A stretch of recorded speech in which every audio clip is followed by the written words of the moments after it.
अस्सलामुअलैकुम। ये है हमारे पास एब्जॉर्प्शन चिलर शॉन्गलिंग कंपनी के एब्जॉर्प्शन चिलर।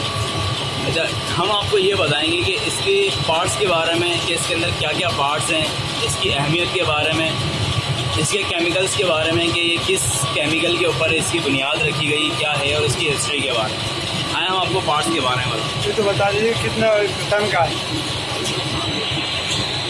तो सर, ये है हमारी मेन PLC, मेन कंट्रोलर भी कह सकते हैं, हमें इसके मेन PLC भी कह सकते हैं।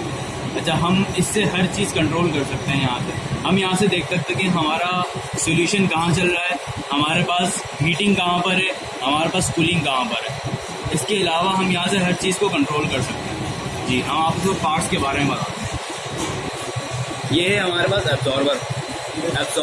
ये हमारे पास दो एब्जॉर्बर हैं, एक ये एब्जॉर्बर और एक ये एब्जॉर्बर। इसके बीच में हमारे पास है एवोपरेटर। ये है हमारे पास एवोपरेटर, चिल वाटर इनलेट। यहाँ पर हमारे पास नज़र आ रहा हो शायद आपको, लाइट जला जी। इसके अलावा हमारे पास यहाँ से जो कूलिंग वाटर इनलेट हो रहा है, ये हमारे पास कूलिंग टावर से आ रहा है। कूलिंग टावर से हमारे पास एब्जॉर्बर में, और ऊपर है कंडेंसर। जी, ये है हमारे पास कंडेंसर के अंदर और एब्जॉर्बर्स के अंदर हमारे पास कूलिंग वाटर आ रहा है, कूलिंग वाटर है। इसके अलावा हमारे पास उसके बराबर में है LP generator, low pressure generator. जी, वहाँ पर लो प्रेशर जनरेटर है हमारा।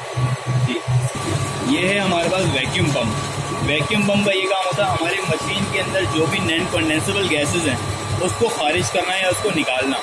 इसके अलावा इसके अलावा हमारे पास वो है सॉल्यूशन पंप, जिसको हम ABS पंप की भी कहते हैं।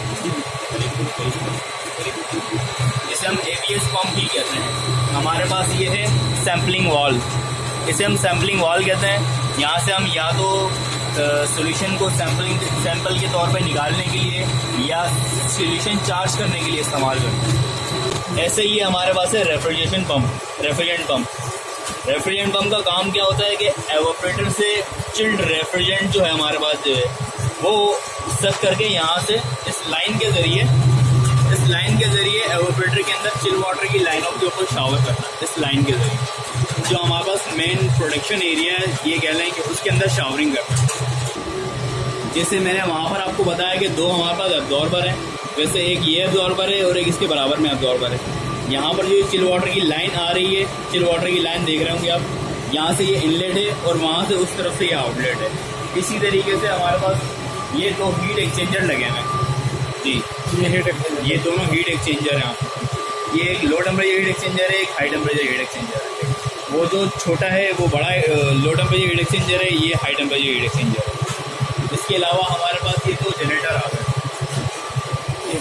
जी, ये दो जनरेटर है हमारे।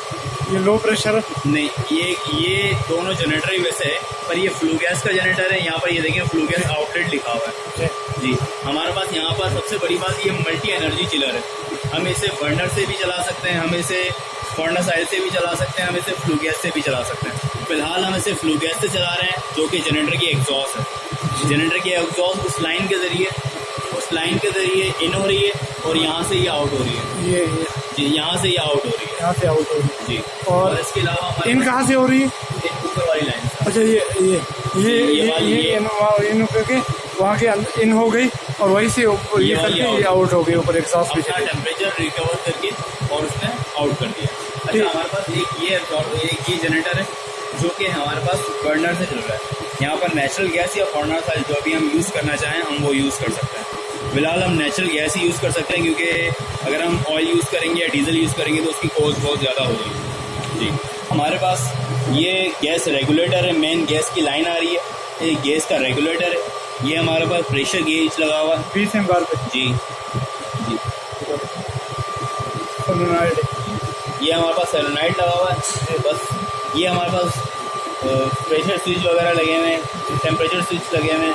इसके अलावा हमारे पास सर्वो मोटर है, कंट्रोलर, ये इसे कंट्रोलर कहते हैं। जी, अच्छा, ये हमारे पास है backup panel. In case light चली जाती है किसी भी फॉल्ट से, या जनरेटर बंद हो जाता है हमारा, या कोई भी प्रॉब्लम हो जाती है, तो हमारे पास ये बैकअप पैनल है। ये हमारी मशीन को बंद नहीं होने देगा, हमारा डायल्यूशन कंप्लीट करवा देगा। किसी भी मसलब से कोई भी प्रॉब्लम होती है तो हमारा चिलर डायल्यूशन पे चले आएगा, कोई प्रॉब्लम नहीं है। फ्लू गैस चिलर मैक्सिमम वैसे नॉर्मली इस तरीके से व्यू है इसका। बाकी आ जाए मैं आपको दिखाता हूँ।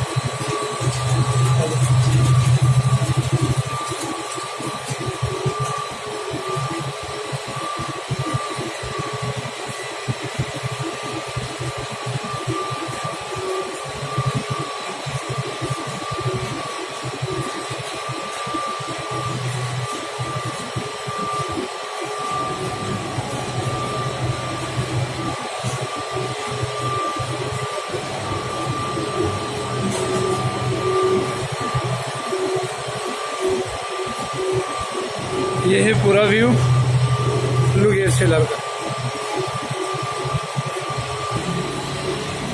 तो ये था हमारे पास 320 टन का फ्लू गैस चिलर। अगर आपको ये वीडियो पसंद आई है तो प्लीज़ मेरे वीडियो को लाइक करें, शेयर करें और मेरे वीडियोस को शेयर करें मेरे चैनल को सब्सक्राइब करें। तो इंशाअल्लाह ताला आपके लिए ऐसे ही वीडियोस लाते रहेंगे। अल्लाह हाफिज़।